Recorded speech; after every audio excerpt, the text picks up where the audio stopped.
Hello, everybody. Thank you all for joining us. Jake, can you turn your thing off? Thank you all so much for joining us for our May virtual chit chat. This is our final chit chat event of the spring. So we are super grateful for all of the artists and audiences who have joined us during this virtual season, for the inspiring conversations every month, for just being here and still creating. Thank you all.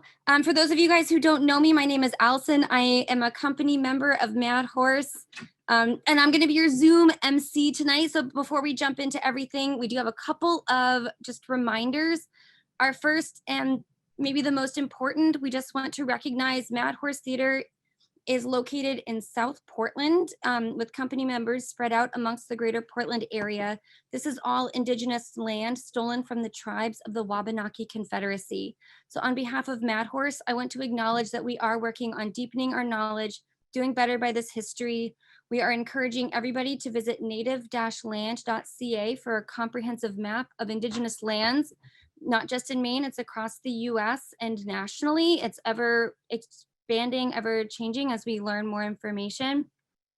I also encourage everyone, please visit abemuseum.org and check out the Wabanaki Reach for incredible educational resources about Indigenous tribes in Maine.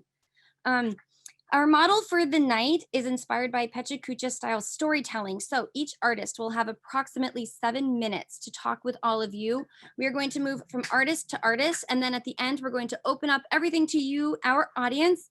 So if you have questions or thoughts you would like to share with any of these folks you're about to meet, please send it to us, your hosts, through the Q&A function that is at the bottom of your Zoom screen so we can help facilitate the conversation. You can send questions at any point during the evening. We're just going to save everything until we get through everybody, and then it'll be about the last 30 minutes. We will ask that everyone, just while people are presenting, to restrain from using the chat function. It can just get a little bit distracting as we get a little bit overexcited.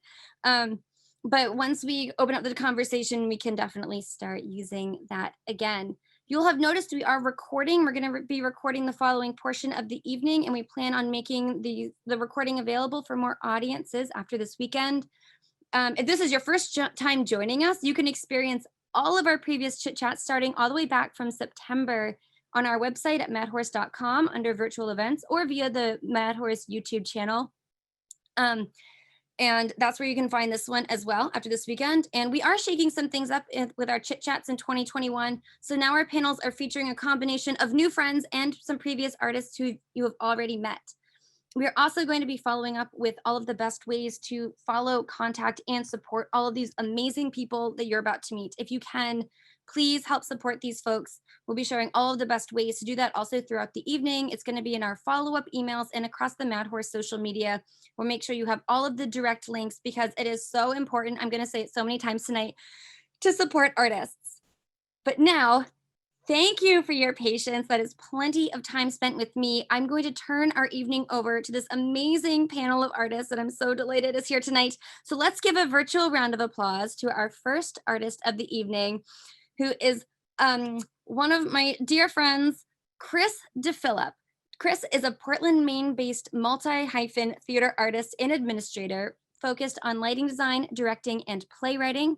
When not freelancing or creating, he moonlights as a house manager at Portland Stage, is the founder of Chimera Theatre Collective, and is the technical director for Stranger Than Fiction Improv and Comedy in Portsmouth, New Hampshire.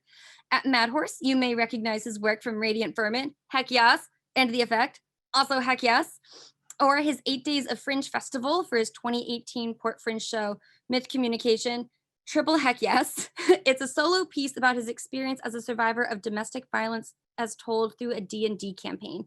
Chris, thank you so much for joining us. I'm so delighted that you're here with us tonight. Thank you, Allison. I am glad to be here. So as my bio said, you probably most likely recognize me as either the person that gives curtain speeches at Portland Stage or the person who sees a lot of Portland and Seacoast, New Hampshire theater.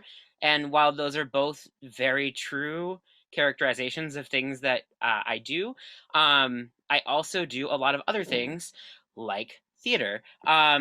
Making theater, rather.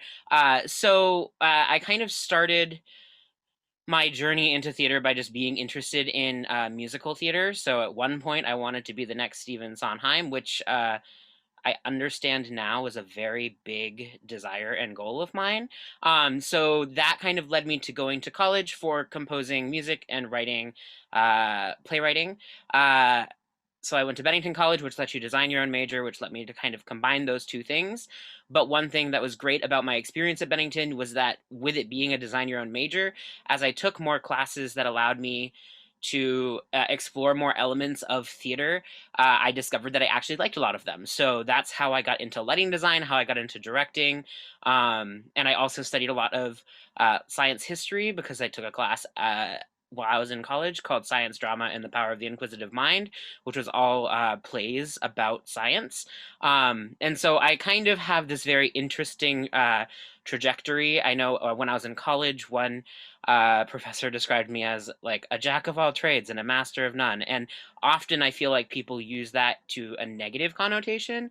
But I think one thing that's great about theater is that in order for you to really understand all of the elements of what you're working on, you have to uh, have a little bit of knowledge of all of that stuff. And so that's how I got into all of these elements of theater, was having an interest of, oh, if I'm going to write a play, I want to know how lighting works, or oh, if I want to write a play, I want to know what it's like to put the play on. And then I realized that I liked both of those things a lot. So from where I come from in theater, that's sort of how my trajectory started. Once I graduated, I got into house management, which is basically customer service for the theater world, but it also is dealing a lot with audiences and seeing a production from a completely different standpoint there. And really just found myself interested in what I like to call theater literacy. And so for me, theater literacy is uh, kind of twofold. The first fold, as you can see, my bookshelves behind me are a collection of some sci-fi plays, sci-fi novels rather, but it's also a lot of plays because I have a problem, and that problem results in me just collecting plays all the time. And one thing that I did a couple years ago was I did a play a day in July, where I read a play every day in July. That extended through, I think, October, and I ended up reading about 140 different plays over the course of those couple months. At which point I exhausted the plays that I was interested in reading, and then that was in I want to say 2017. It might have been 2018, and I have amassed many more plays since then. But one thing that was kind of a tenet of that was when I was in college, a lot of the work that I was reading or that we were talking about was written by men, was written by white men. We had very few female playwrights on our curriculum. We had very few playwrights of color on our curriculum. I think I read maybe 2 playwrights of color over the course of my 4 years at Bennington. And a couple female playwrights, which was to me surprising because Bennington started as an all-girls school and didn't become a co-ed school until the 70s. And so my play a day reading really started with, I have all of these great plays that I want to read by playwrights of color, by female playwrights. And so my original goal of that reading was to read every day in that first 31 days was reading a play by a different playwright, and none of them in that first month were to be white men. And I know that that sounds very strange to say out loud, because there are a lot of really great plays written by people of all walks. But the main purpose of this was I wanted to expand my play reading horizons, and that was for me one of the easiest way to do so. And so I did that, and I've read a lot of plays since then. I have joined a couple of play subscription services. I am constantly looking at what plays might be new or not. And it really helps me both as a creator and a director understand the types of stories that exist, and then also through watching a lot of plays locally, understanding the types of plays that are being done here. Some of that is completely contingent on what we have here in Maine, but it's still intersecting with themes that we do or do not explore. There's very little theater in Portland, for example, that deals with LGBTQ themes. And so because of that, the plays that I have done through my company Chimera have often ended up having a lot of those themes, in part because those are stories that don't get told as much in Portland theater. And so that's one aspect of theater literacy that I have really advocated for in my work. The other aspect of it is really the understanding different elements of theater. So eventually, when all of this is over, I would love to teach a lighting class to people that is not necessarily like, this is how to be a great lighting designer, but an opportunity for people to understand how to focus a light, what like basic lighting terms are, so that they can then coordinate with their director or their other designers when they're working on a project to have a better chain of communication. Because that's often one of the things that can be very tricky during a tech process if you don't know what your collaborators do in that way. And then that's everything that's like theater literacy in my life. The other element of a lot of the work that I do is that I like to bring theatrical ideas forward that are taking things that are common in popular culture, so Dungeons and Dragons, as you'll hear Jake talk about later, or escape rooms, or video games, or things like that, that everyone plays with and interacts with that is narrative, and then looking at that in a theatrical lens. So work that I have worked on with people has included my solo show that was featured around Dungeons and Dragons and was interactive, and I made a giant D20 that the audience threw around. We did an interactive escape room at Port Fringe in 2019. And we also have looked at other things like in the beginning of the pandemic, I worked with some other artists, some of whom you've seen here on past chit chats, like Ella Mock. We organized a thing called Exquisite Tornado, which was looking at how we can create a play with people only seeing one or two lines of the play before what they wrote. And we ended up writing like a 2.5-hour play between 3 different groups.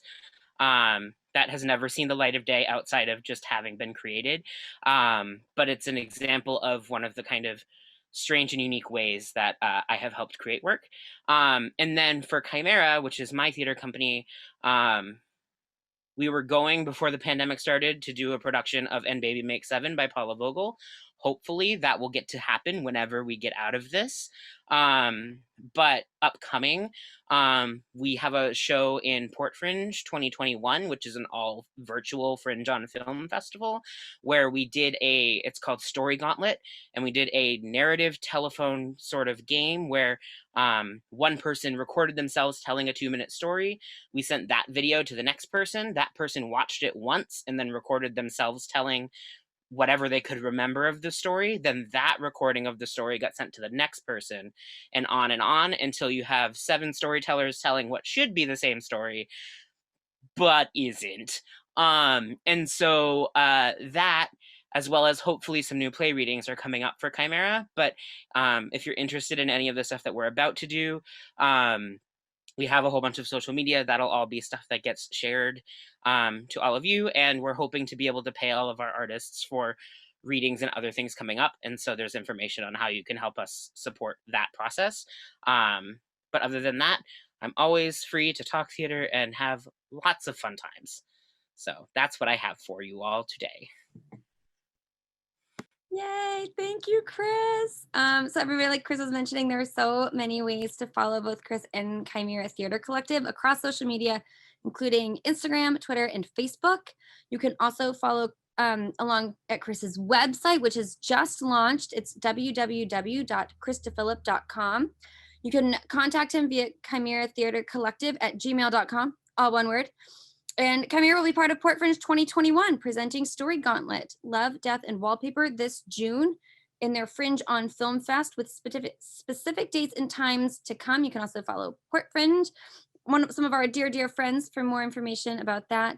And perhaps the most important of all, support Chris and Chimera at paypal.me/Chimera MHTC. And never fear, we will make sure all of these links are shared with you in our follow-up materials so you did not have to try to scramble to write everything down. But now we would love to welcome our second artist back for another chit chat. Emma Keilty joined us all the way back in the fall, and we're absolutely delighted to have Emma back. Emma is an artist originating from Dartmouth, Massachusetts. In 2020, she earned her BFA in sculpture at Maine College of Art. She went on to work in sets and props for Mad Horse Theatre Company and Theatre at Monmouth, and her art has been exhibited at New Systems exhibitions in Portland and at Maine College of Art. Emma, welcome back. I'm so delighted you're joining us for another chit chat. Thank you for that wonderful introduction, Allison. Before I get started, I would like to thank Mad Horse Theatre for hosting me. Having a platform and an audience this early in my career as an artist means the world to me. I'd also like to thank my Patreon sponsor, Michaela. Your support also means a lot and helps a lot. Over the years, my art practice has taken various different forms. I spent my childhood drawing, dabbled in painting as a teenager, and realized my love of sculpture in college. I'm now slowly building a career as a theater set and props designer. In my last talk for Mad Horse, I chose to primarily talk about my theater work. Tonight, I would like to put that on the back burner and talk about my sculptures. As a sculpture major, I was trained to talk about my work in abstract contemporary ways. After I graduated, however, I began to feel burned on my weird art that was typical for me. I wanted to make art that was simpler and prioritize craftsmanship, which is what led me to this first piece. I'm now going to start sharing my screen.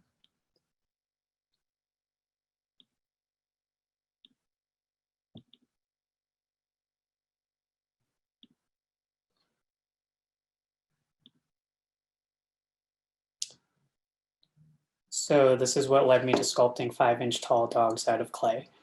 Good craftsmanship is everything to me. In order to be satisfied with a figurine, I need to create it from the ground up. I can't just start sculpting fur. I need to start by creating the muscular system and then put fur on it.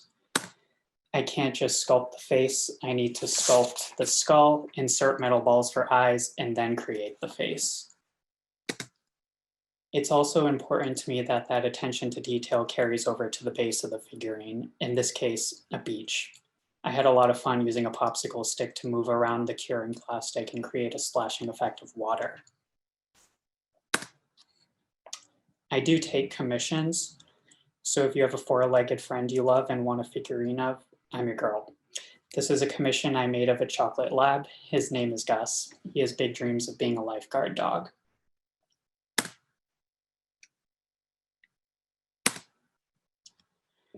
Moving on, something I'm particularly interested right now is the Firefly. This is a 4-inch tall anatomical study I made of one.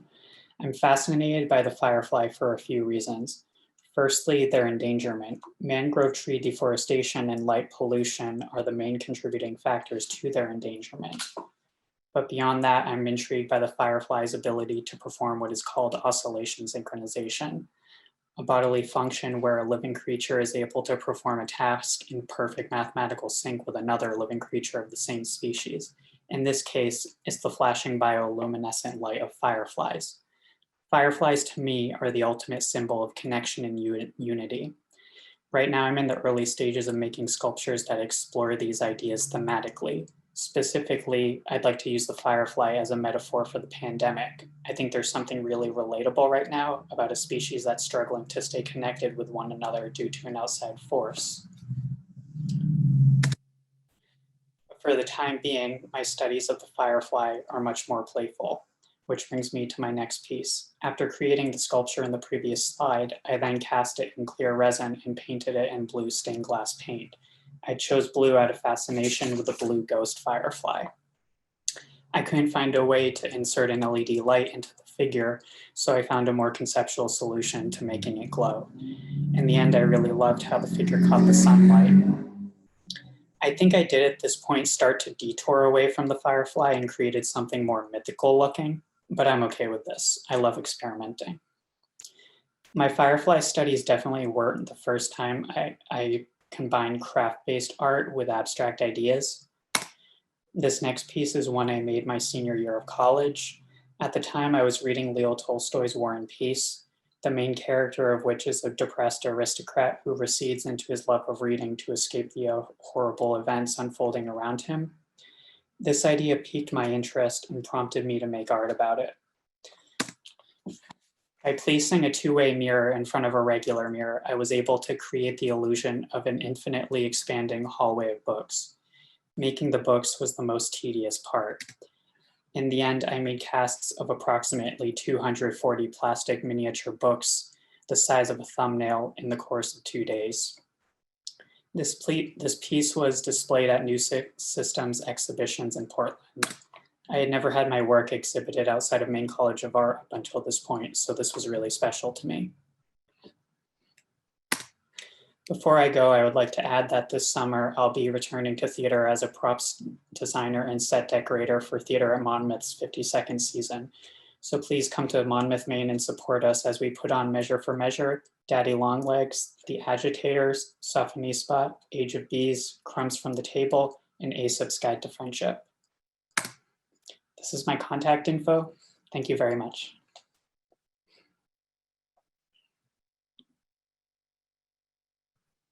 Emma, thank you. I'm so smitten by Gus who wants to be a lifeguard dog. That was really sweet.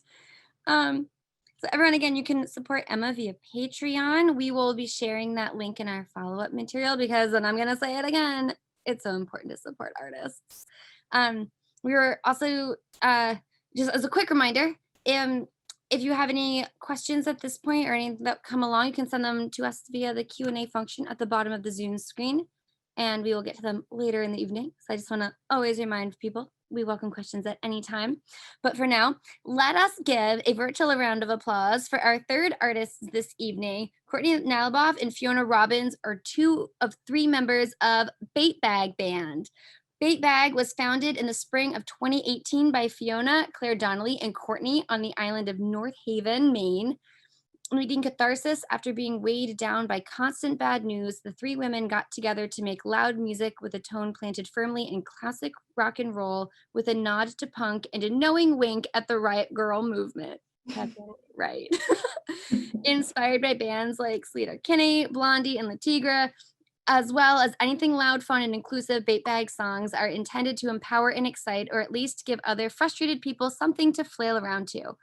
Bait Bag opened for Deerhoof at Brighton Music Hall in Boston, Mass, and for Screaming Females at Port City Music Hall here in Portland, and has performed at The Bitter End in New York City. Take it away, Courtney and Fiona. Thank you. Hi. Hi, we're gonna share a screen and give you a little slideshow. Is that where it is? Right here? Yeah, hope so. Oh, I think it's Google. Maybe in the Google one. Ew, that's not what we wanted you to look at. This, can you see it? The presentation? Yes. Okay, I hope so. There we go. There we go. Bait Bag presents Rural Creativity and DIY Culture. Yeah, so we live on North Haven, Maine. It's an island in the Penobscot Bay. It does not have a bridge. Nope. So we are pretty reliant on the resources that are right around us, and a band needs a lot of creative resources. So with the help of our community, we are able to get pretty much almost everything that we need to get done with island talent. And through that, we've created a little arts collective almost unintentionally right here on North Haven with all 384 of our fellow residents. It's amazing how many creative people live out here. We get a lot of stuff done. Yeah. So we're able to record right here on the island. We're actually in our recording studio right now. My husband's our audio engineer and producer. That's his mug. There's always a mug of tea. And so that is one thing that if we didn't have access to it, we could be a bedroom pop band, but we're not. And so we would be going off island and it would be maybe prohibitively expensive for us. This isn't what we're trying to do for our jobs. We're not on a label. So this is something we have access to because we asked someone who kind of knows how to do it if they would do it for us, and they said yes, and then they become the person who does that thing. Yeah. So we're able to record right here. Yeah, so this is our logo. So we all have different talents within the band, and one of mine is doing stuff with my hands, like carving things out of rubber stamps. So back when we started, I made our logo out of this rubber stamp, and then this was our drummer, who's a graphic designer, turned it into an actual logo that looks amazing. And then we also use that stamp to make merch and our EP cover, which is in that bottom. Which right is an corner. actual bag. Like, I think everyone here probably knows what that is, because I think we're all in the great state of Maine, but that is an actual bag that was tacked down to a printing block and printed with. So we started playing shows off of the island less than a February year. of 2019. And we already had a lot of merch, and that was something that people commented on when we went to the shows. They're like, this is your first show and you already have t-shirts, and it's because we did them ourselves. So we had the design elements coming from Fiona, and then this is our drummer Claire, who is acid washing some shirts on her porch. Yeah, and she actually ran a screen printing shop that specialized in t-shirts, so we were already coming from a We can burn CDs at my house. We're like the last place you can make a cassette tape in the world. We printed things out on our color printers. We hand wrote on the CDs, but we do it because it's fun. We do it because we live on an island and there's not a heck of a lot else to do. So if we can sort of gather these creative resources around us and be productive in that way, it's just a real gift. And I think it sort of perpetuates itself in a cycle of creativity. Right, it's sharing. Oh yeah, so then this is our next photo is the models. How do we get there? These are our models. That's also our producer and also our photographer is the guy, also my husband. Yeah, many hats all around. All Islanders wear many hats all of the time. And then another friend of ours, and they look terrific. And then that was a photo shoot that our drummer ran the photo shoot because she's also a photographer. But our engineer is also a photographer. And so we'll talk about that, sort of that bartering back and forth in a moment. So we're also able to film and edit and design music videos right on the island. We have one person on the island who does hair and makeup, and so now she is our girl. We have a couple people on the island who are very talented videographers and photographers. My husband does the audio engineering, and then people are excited to participate and help us out. So we were able to do a shoot in an old church. So this is like the library, and we just like went in there on a random Sunday and filmed, thanks to the librarian just trusting us to walk in. And we just recently shot a tiny desk video in an old ice house. It's part of an art gallery. Yeah, and so this used to have all the ice back in the day on the island, and the owners of the art gallery let us go in there. They actually gave us those panels that one of them had painted. Yeah, and so it just feels like it goes beyond hiring people. It feels like a creative collaboration in every one of these projects. The island, in a way, is sort of part of the band. Yeah. So we built a creative barter economy.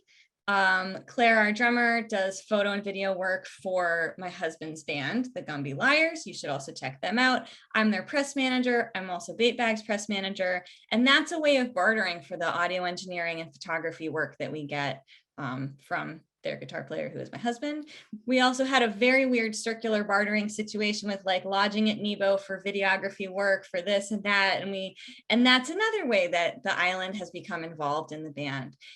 We have looked outside of the community for creative collaborators and mostly been really unsuccessful. There's it's like logistics, you know, it's harder to organize. But also the lack of buy-in. If it's just like, hey, this is cool, maybe we could do something together sometime, as opposed to this is part of what we do as an island. We support each other this way. And it goes around and comes around in a really awesome way. Yeah, it's a reflection of rural living, especially in an isolated place like an island. So because we're able to get that support from within our island community, we have the bandwidth to be able to try to book shows off of the island and to do outreach for the creative projects that do work with outside collaborators.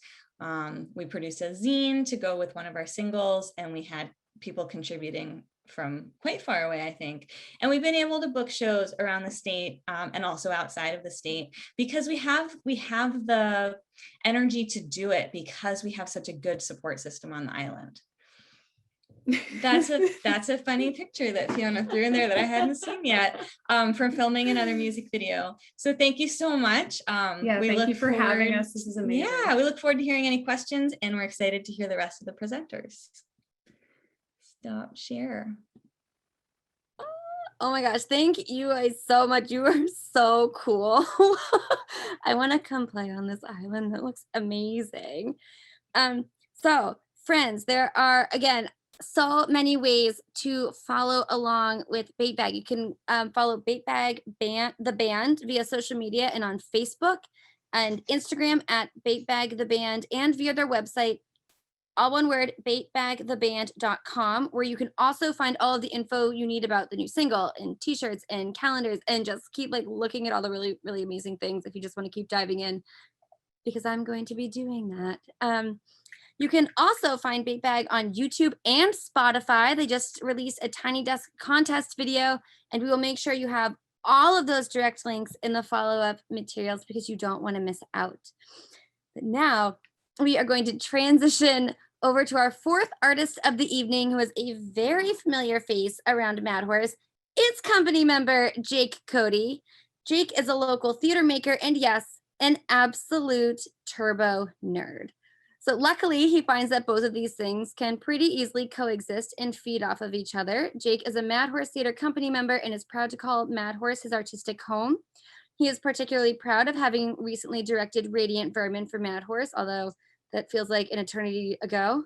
I think we can all agree on that one. You have maybe seen him act, you might have heard one of his sound designs, or maybe even seen a couple of things he has written. His love of the nerdy side of things stems from a healthy diet of Star Wars and superheroes growing up, and then his 7 years working at Newberry Comics.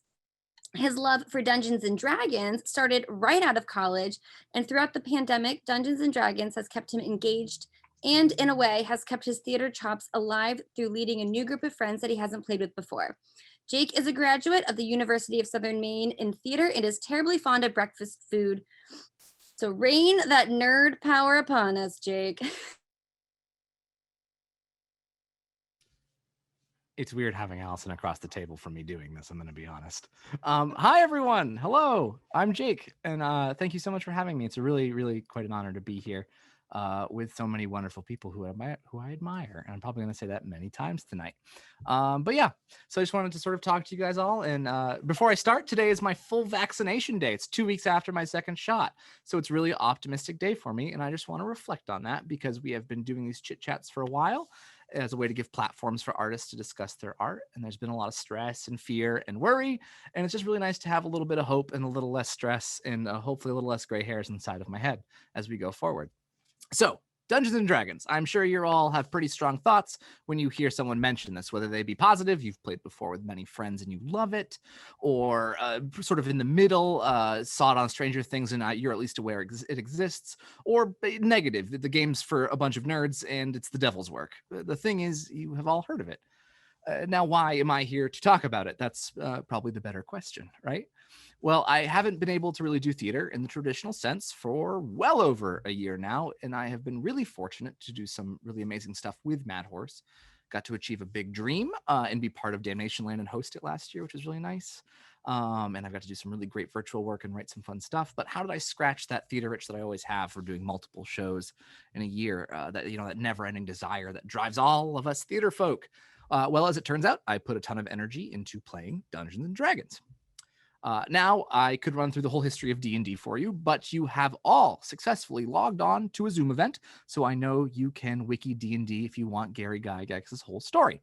But I will tell you a little bit about the game is played. It's paper, it's pencil, it's a couple of books, and a whole bunch of dice. Obviously, you can always add more, just like any hobby, whether you want fully painted design models or gaming tables worth thousands of dollars, but at its base, it's mostly a fairly low cost to get into it, except for when you buy dice.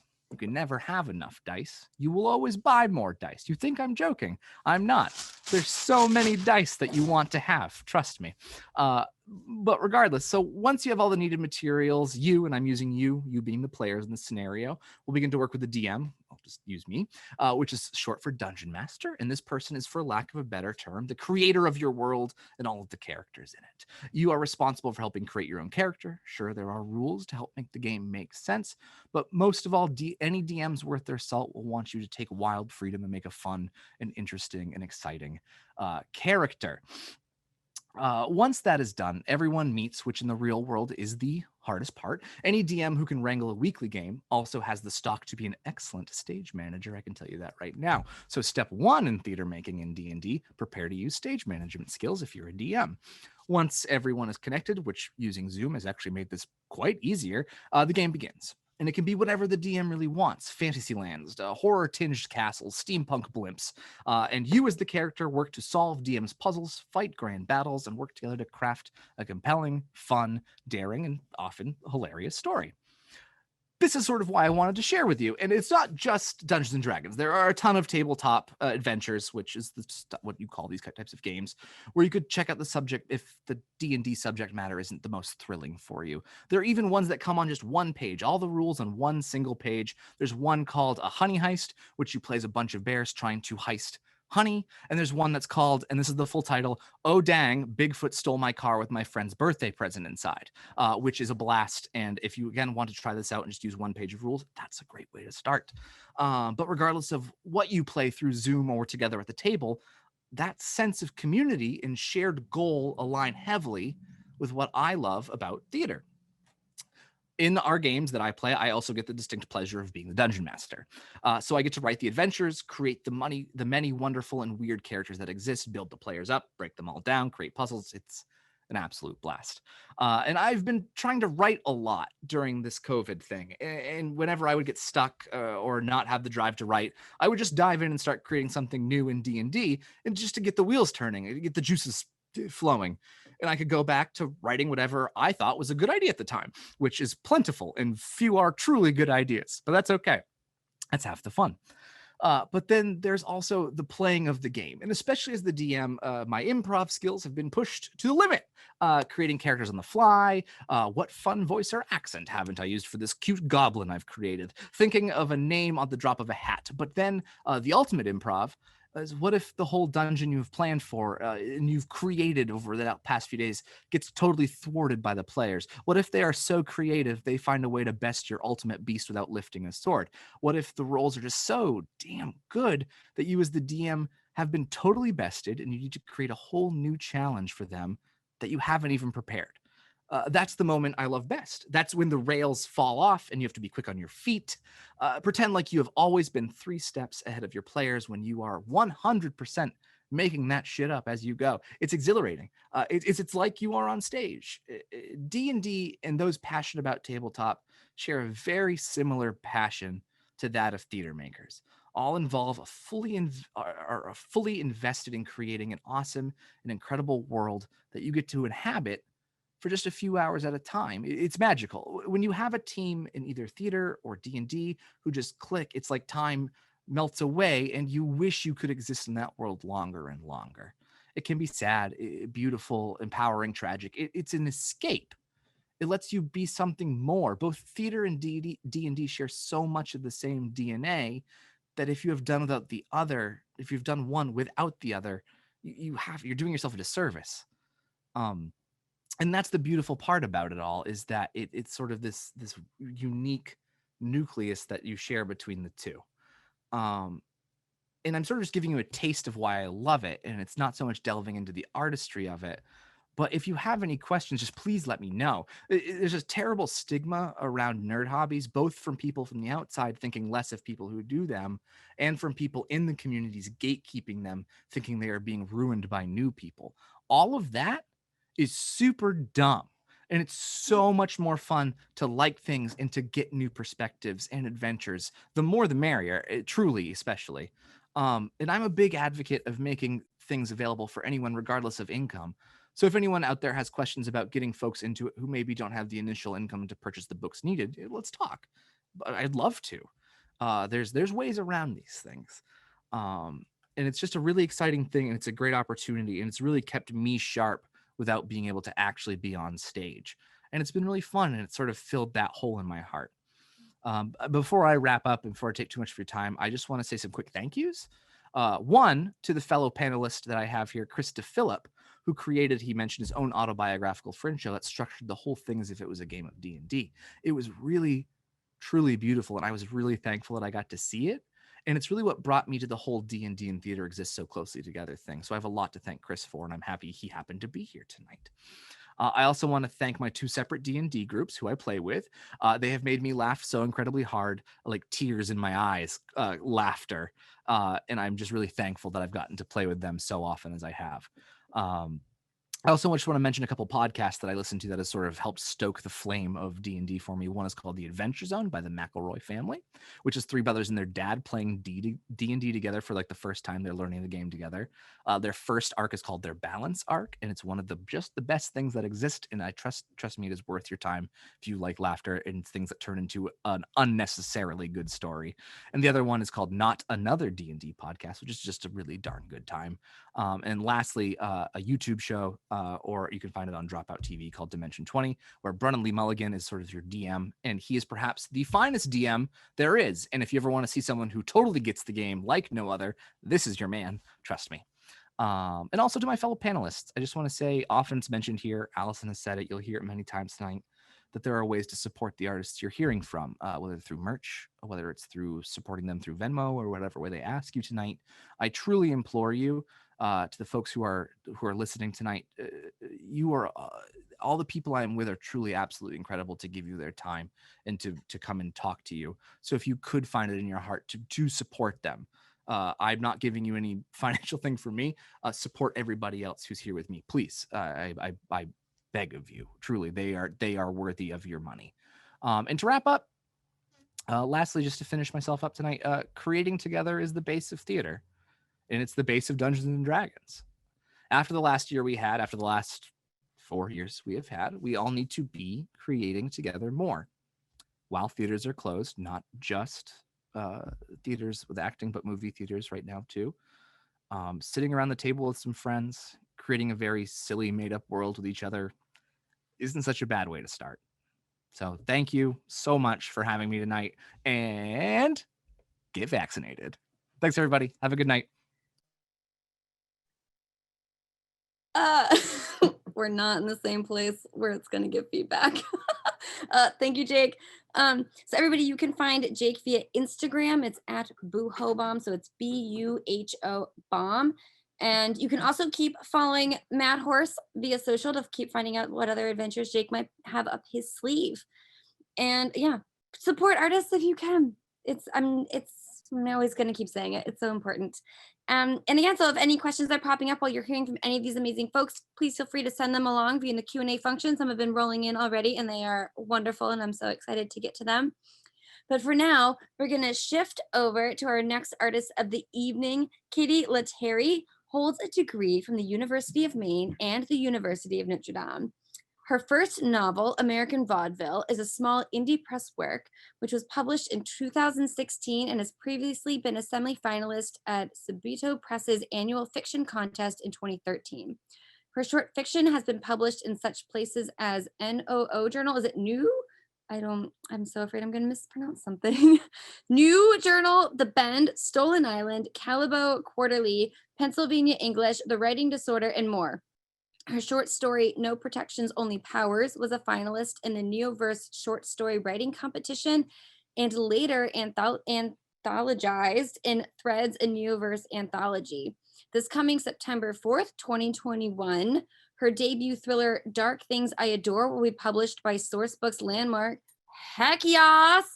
An advanced praise for Dark Things I Adore includes remarks by Sarah Langan, author of Good Neighbors, who says, a smart and nuanced exploration of victims and villains, inspiration and theft, and the intersection of these things in every artist. Pay attention to Katie Lattari. She is the real deal. She absolutely is. A native of Brooklyn, New York, Katie now lives in Bangor, Maine with her husband, Kevin, and their cat, Alex. Katie, we are so delighted that you are joining us tonight. Hi, everyone. I just first want to say thank you to Mad Horse, thank you to Jan, thank you to Mark, thank you to Allison, thank you to Katie Day, thank you to the whole crew. Thank you to the fellow panelists who are all fantastic. Thank you to everybody who came to this tonight for spending some of your time with us. It's really very, very nice of you to do so. So I am going to share a presentation. All right, I assume everybody can see that, the couple of book covers.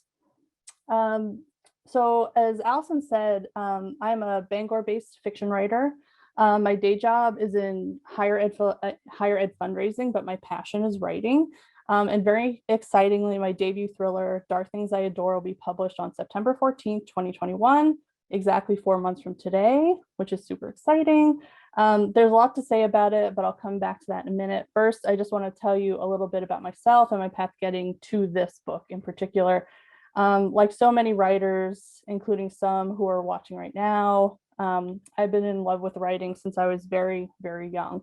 I wrote in spiral bound notebooks. I wrote in marble notebooks. Sometimes I wrote on legal pads. And for me, the holy grail was loose leaf paper and Trapper Keepers, preferably Lisa Frank Trapper Keepers, preferably with dolphins on the front.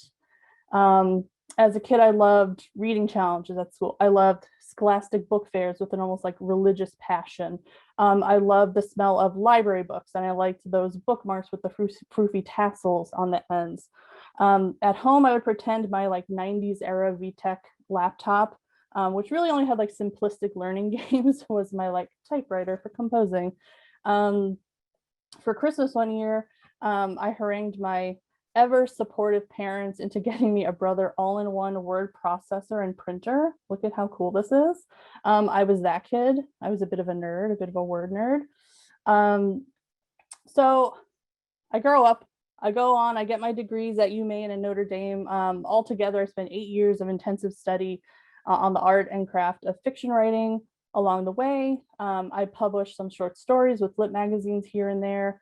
I wrote a novel-length thesis for my master's at UMaine. I wrote a novel-length thesis for my MFA at Notre Dame.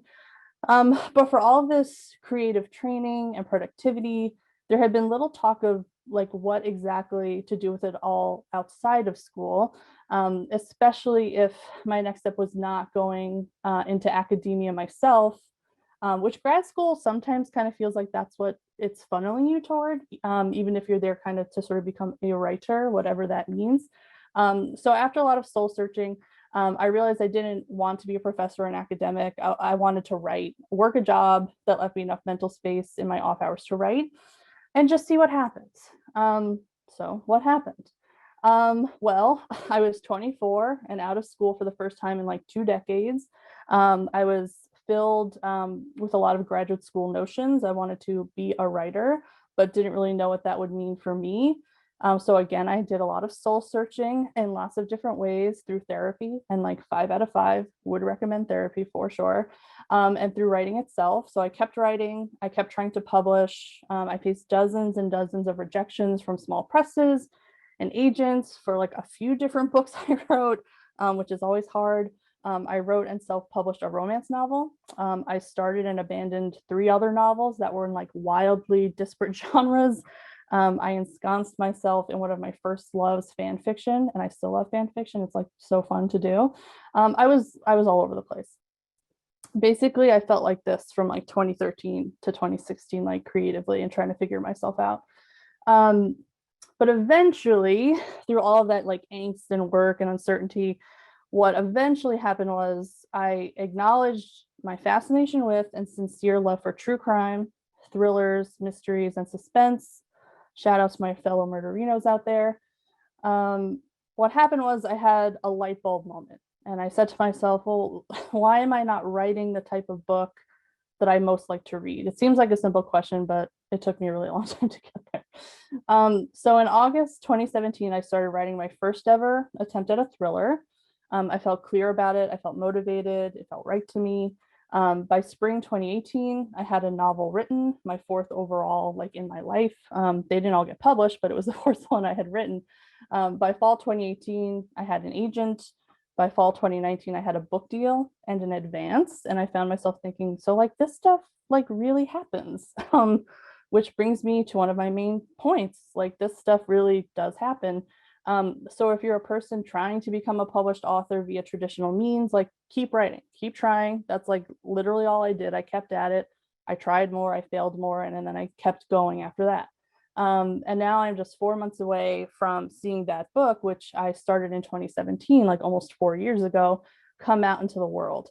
Dark Things I Adore will be released on September 14th, 2021.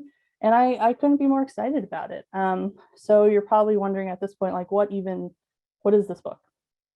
So Dark Things I Adore is a tale of atonement where the hunted becomes the hunter, where a decades-old mystery is revealed through the alternating perspectives of its main characters across 2 timelines set 30 years apart. Max Durant, acclaimed painter and professor, has a terrible secret, a secret rooted in the brutal lengths to which he went to create the paintings that would eventually launch his career.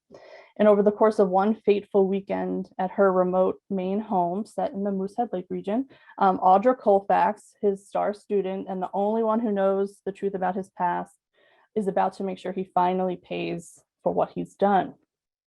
So with that, I'm going to leave you with a brief moment from the novel. And all you need to know at this point is that Max, the painter and professor, has made his way from Boston up to Maine to his students' home in the remote part of the state.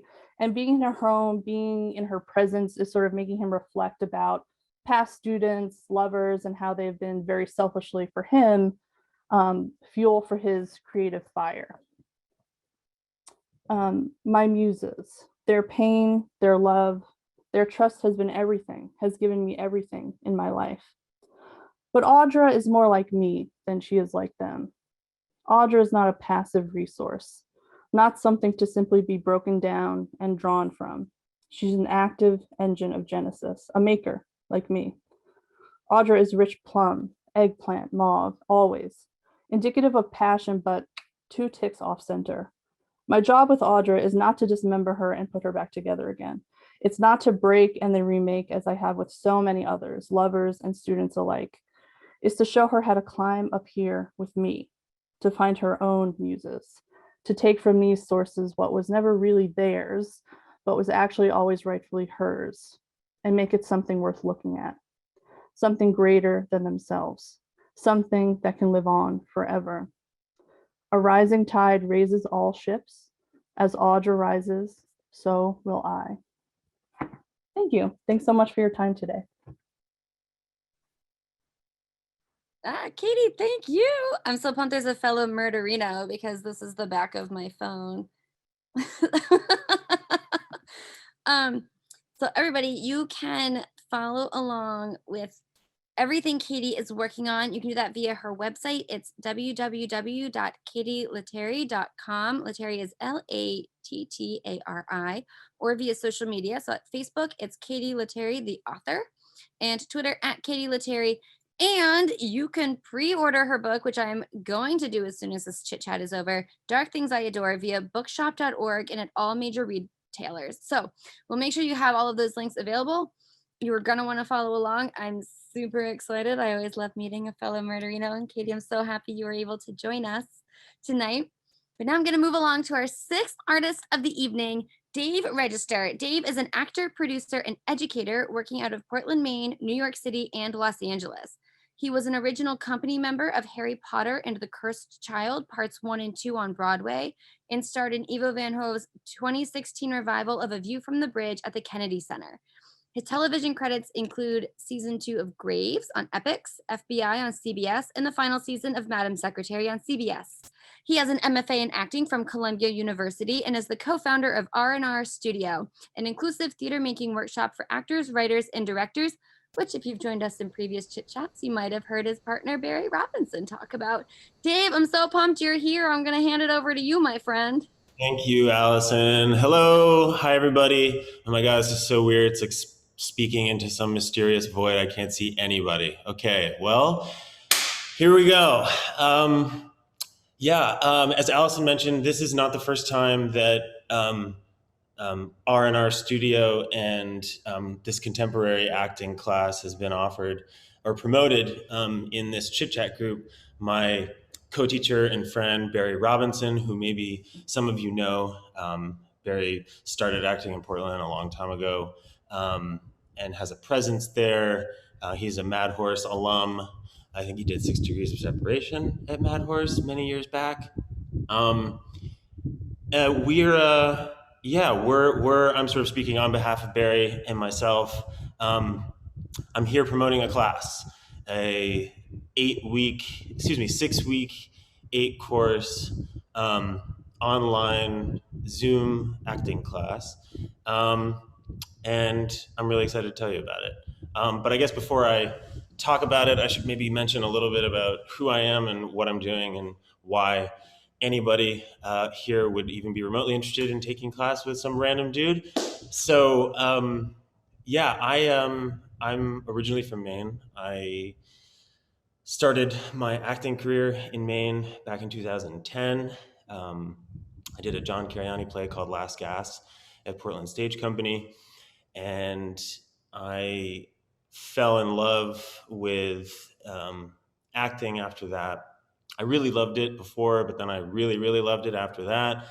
And I went on to try to take it seriously, study acting professionally. I got my MFA in New York at Columbia, and then was really lucky to just start working professionally after that. I have worked regionally around the country, worked on classical plays, worked on Shakespeare, and most recently I was on Broadway for 2 years doing Harry Potter and the Cursed Child as an original company member of that show, and some TV and film credits and blah, blah, blah, and all that stuff. But in addition to the work, I've also, over the years, been a dedicated teacher. And part of my training at Columbia was to teach students from all over the city, mostly classical work, but some contemporary work as well. And then since graduating school, I've just done some private coaching for younger actors, for auditions and things like that. And then this past year with COVID was doing some speech and debate coaching locally in Maine. And about right around the turn of the year, just before the new year, I personally fell into a huge funk. I imagine there's others who experienced this and had a similar, or have had similar experiences or felt similar feelings over the last year. But I thought I had it all together, with shutdowns and with my lack of work, or what I was feeling like was a lack of creative fulfillment, and more importantly, lack of just creative connection to other people, which had just kind of built the foundation of my life for the previous almost 10 years since I decided to do this kind of work professionally. And I realized that I really hadn't built anything up for myself to rely on when this kind of stuff went away. When I'm not relying on something outside myself, what do I have? And I sort of was looking into a void, not unlike this dark screen that I'm staring into now. But I was really down and out. I was missing acting, but I didn't know how to find a foothold back in. I had done a couple of workshops earlier in quarantine, but they maybe last for a few days here or there, and then they were gone. And I was getting really dispirited, and I was thinking that maybe I didn't have it in me to keep going, and it depressed me. And it was my first real bout with that, and it was hard. And right around that time, a mutual friend of mine and Barry's put the three of us in a group text and said, "Hey, I'm looking for, on behalf of a friend, I'm looking for a class, like an online class. She wants to get introduced to some contemporary plays, just do something. There must be some classes like this in New York or LA. Maybe you guys could recommend something." And Barry and I started texting, and I think somewhere, I don't know, maybe a few minutes into the conversation, somebody joked ha ha ha, we could teach this class. And then we were like, ha ha, wait. Oh yeah, wait, no, we should. And And so we did. And that's the sort of long and the short of it. We put together what has become now a successful formula for an actual contemporary scene study class. We worked with 12 students in our first round, which started in the early months of 2021. We were really lucky to have 8 of those 12 students ask us for basically a continuation of classes. And so we sort of formulated a level 2 course. And basically what the class is it's a contemporary scene study class for anybody, any actor or writer or director of any level or non-actor, actually. We have two complete non-actors coming into our next class who just want to give it a try. The only sort of parameters for class are that it is open to everybody, that it is inclusive, and that it is based appropriately on anybody's level of experience and interest. So anybody can take this class, and we hope that everybody does. I'm just going to share my screen briefly and give a little bit of detail here. Yeah. So this is really, I hope everybody can see this, but this is the nuts and bolts, and this is how you can get in touch with us. Down at the bottom, you'll see an email. If you just send an email to rnracting@gmail.com, we have one of the two of us will get back to you right away. This is the nuts and bolts. The thing about Zoom, I was supposed to set a timer. I didn't, so I have no idea where I'm at, but I'm probably running out of time. But the thing about Zoom, 2 things about this. So the thing about Zoom, right? I was very skeptical about Zoom and what we could achieve on Zoom, and have been very surprised with how successful Zoom actually ends up being when you're doing the kind of work that we're doing, which is, by the way, just one-on-one scenes. So in this class, you work on 3 different plays, 3 different scenes from 3 different plays with 3 different scene partners over the course of 8 weeks. And what you'll do is you'll get a scene and a script from us in advance. You'll have a chance to work on that scene. You'll know who your scene partner is. You'll have a chance to make contact with that person via email or text. You'll set up a Zoom or a FaceTime rehearsal session with them, and then you'll bring that scene into class. You workshop the scene in class, and over the next half hour, 45 minutes, depending on the class size, Barry and I work with you on talking through the fundamentals of the scene, establishing basics of character understanding what are your given circumstances in the play, what are you doing, what are you saying, why are you saying it, and beyond that, just sort of learning as the course goes on who is currently writing for the American theater, who are leading voices in underrepresented playwriting communities. We work on a lot of those plays. We're very committed to working on plays, particularly in that category. And you sort of, over time, develop a sort of playwriting literacy. And those are the dates down below. The price there is $400 is what we're asking. It's a 2-part payment, half up front, halfway through. There's a discount if you pay for everything up front of $50. And also, Jake mentioned something earlier that I wanted to bring up as well, which is that we don't want that cost to be prohibitive for somebody who's really interested in taking class and perhaps can't afford that, because we recognize that that's a lot of money for anybody. That's just a figure that Barry and I have settled on that seems to work for us and makes it feasible, and that we hope isn't too crippling. But we do understand that's a lot of money. So if somebody is interested and can't afford that, we still want to talk to you to figure out if there's a way to make it work. So that's pretty much it.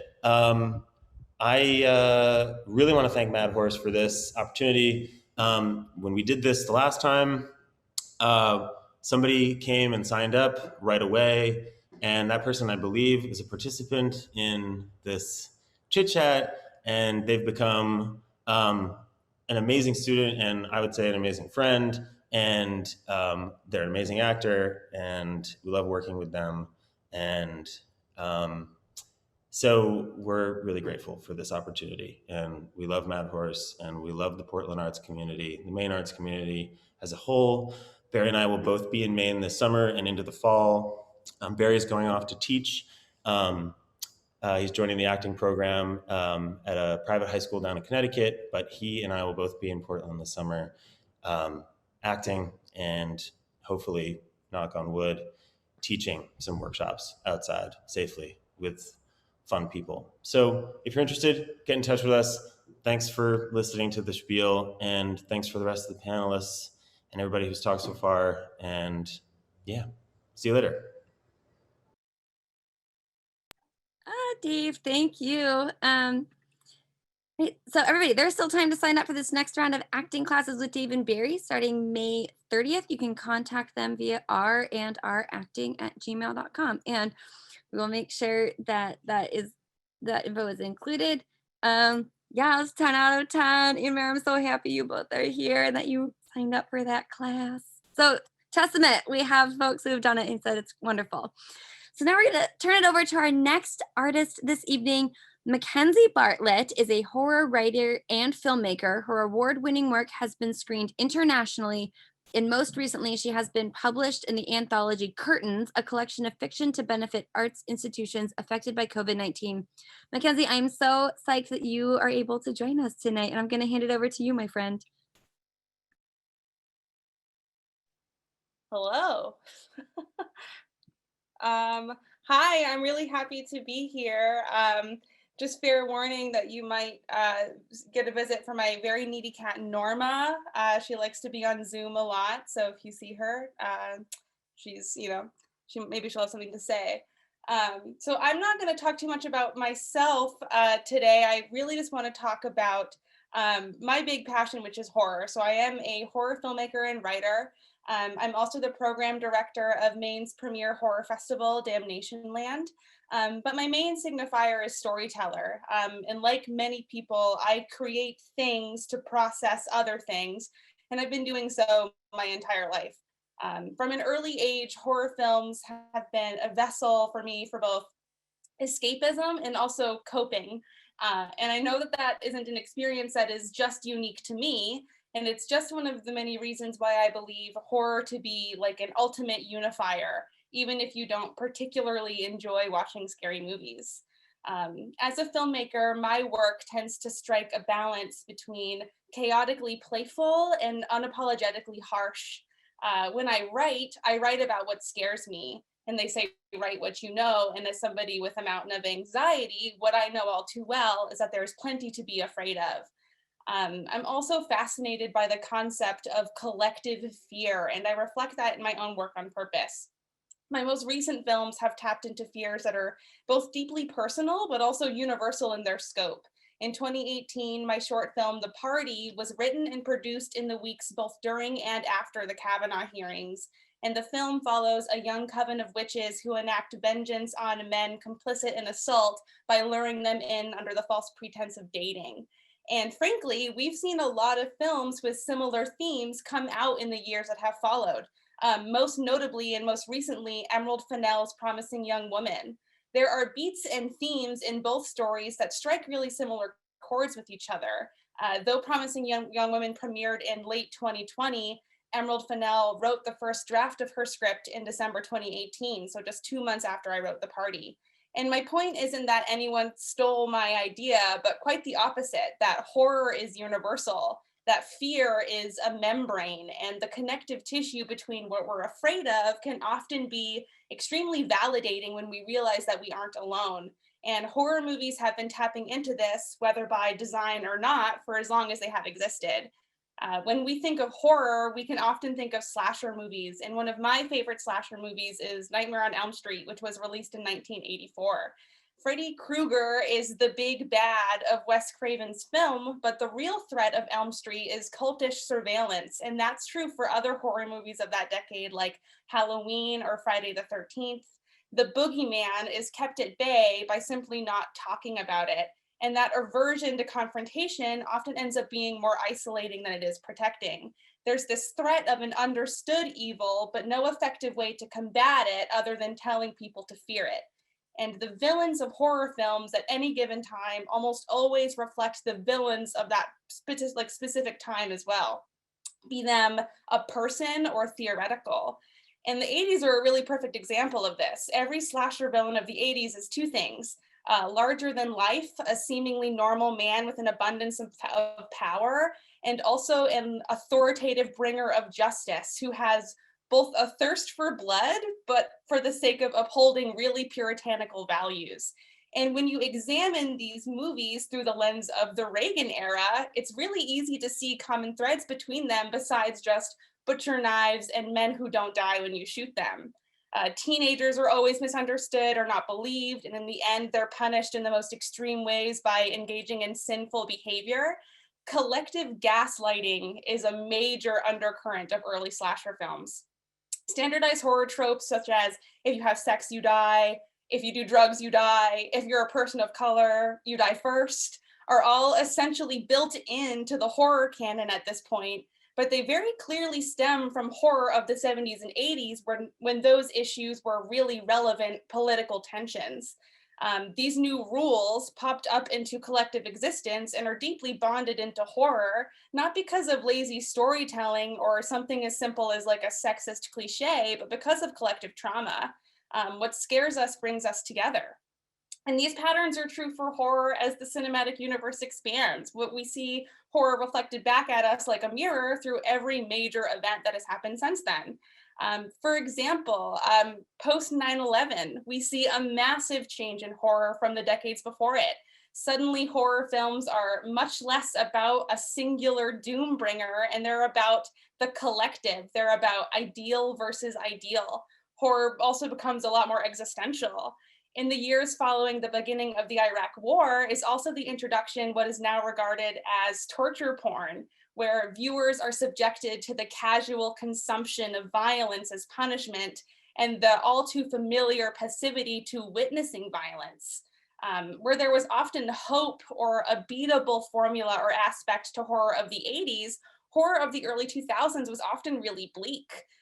Quintessential aughts horror such as Saw, Cabin Fever, Hostel, The Strangers, all are very different, but they all undoubtedly relate in the type of anxiety that they tap into. Each movie in some way sees innocent people fall victim to seemingly senseless but calculated violence with an agenda, and it often involves the fear of instability. So often, pessimism was the really ultimate common thread.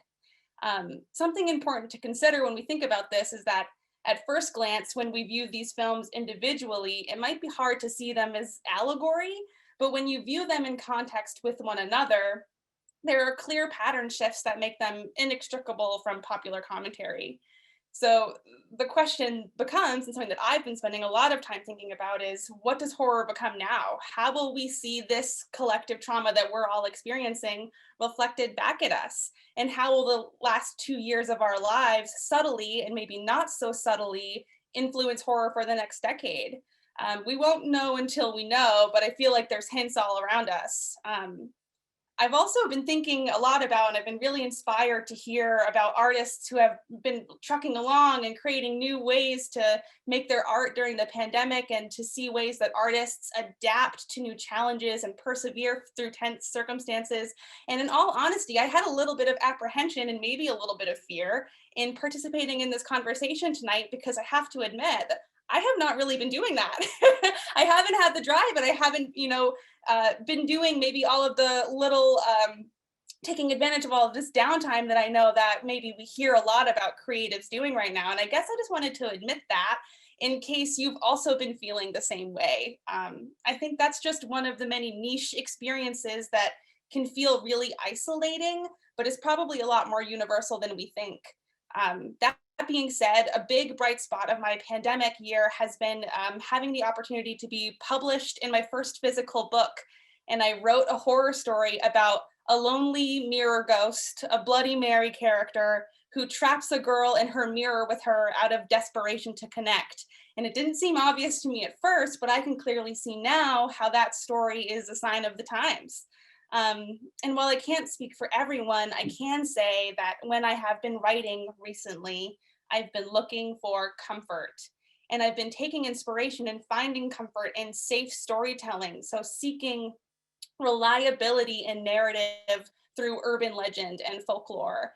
And I'm interested to see the ways in which, aside from the obvious risk of illness, that this time influences the work that we're all creating, specifically in the sphere of horror films. So that's all I've got. Thanks again, Allison. It's really great to be here and to hear about what everybody has been up to. It's really inspiring. Mackenzie, thank you. You're like the horror queen of Maine. And as a big horror fan myself, I always love to listen. And I think it's such an important storytelling vessel. So I'm so excited that you were here with us tonight. Thank you, Mackenzie, so much again. Everybody, we have one more artist of the evening who was another familiar face around Mad Horse, especially in our virtual sphere. DJ Brucemus joined us for an earlier chit chat in the fall and DJ'd our virtual Halloween event. So Brucemus Media is a musician, actor, singer, and with the slogan, music without limits. When providing music and media service, Brucemus believes that it should be provided without limits. You may ask yourself, what does that mean?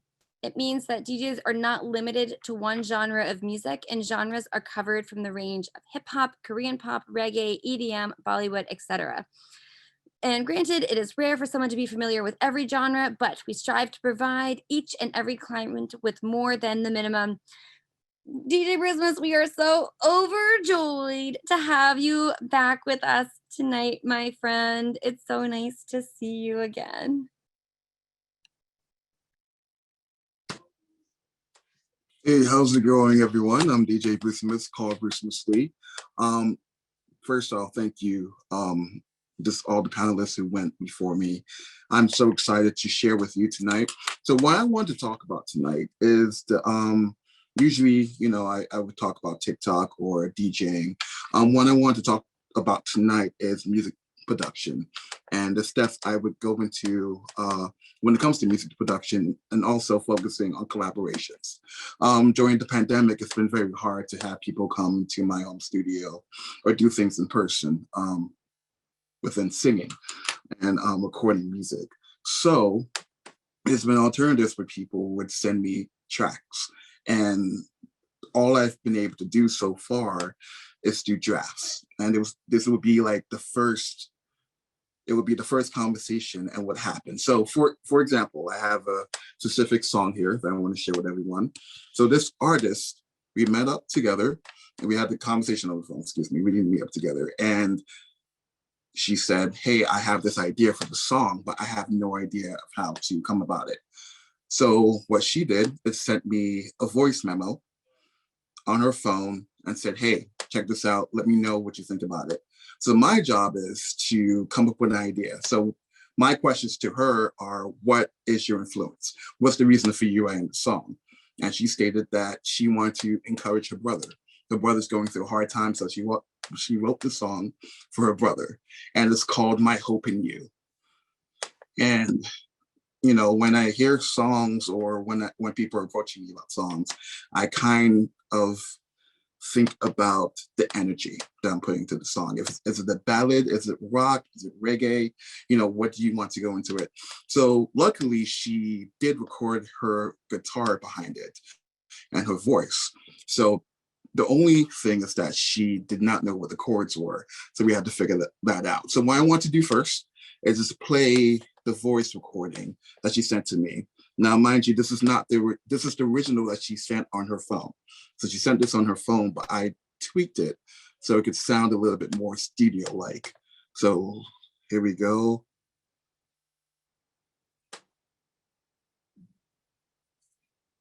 You've been walking through the dark,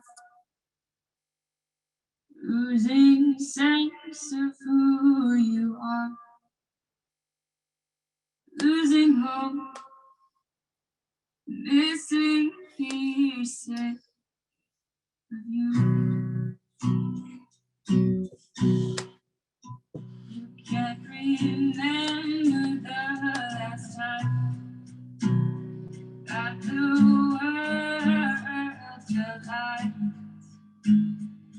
losing hope, losing pieces.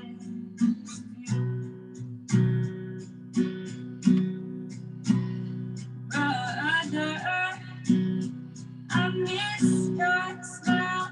I'm sorry that you feel so lost, but I'm here. I have hope in you. Okay, so beautiful song, right? She did a great job. So my job is to go into the song and see what's missing, put in what I think would work out, and present it back to her. So I'm like, hey, what should I put? What is missing? You know, and one of my most favorite things to use, especially when it comes to music, is strings. Strings is something I have in maybe most of my songs that I write or I collaborate on. So with the intro, you'll hear that there are strings in there and it goes into the chorus. So people who are not musically inclined, so I'm going to try to keep this as simple as possible. So during the verse, you'll just hear simplicity. I want to keep it as simple as possible. And when it went to the chorus, it picks up a little bit. And yeah, so I'll play it with everything included on here. We have strings, violin, cello, and the bass. On here, we also have 2 drum sets as well. Okay, and let's hear the final production of this.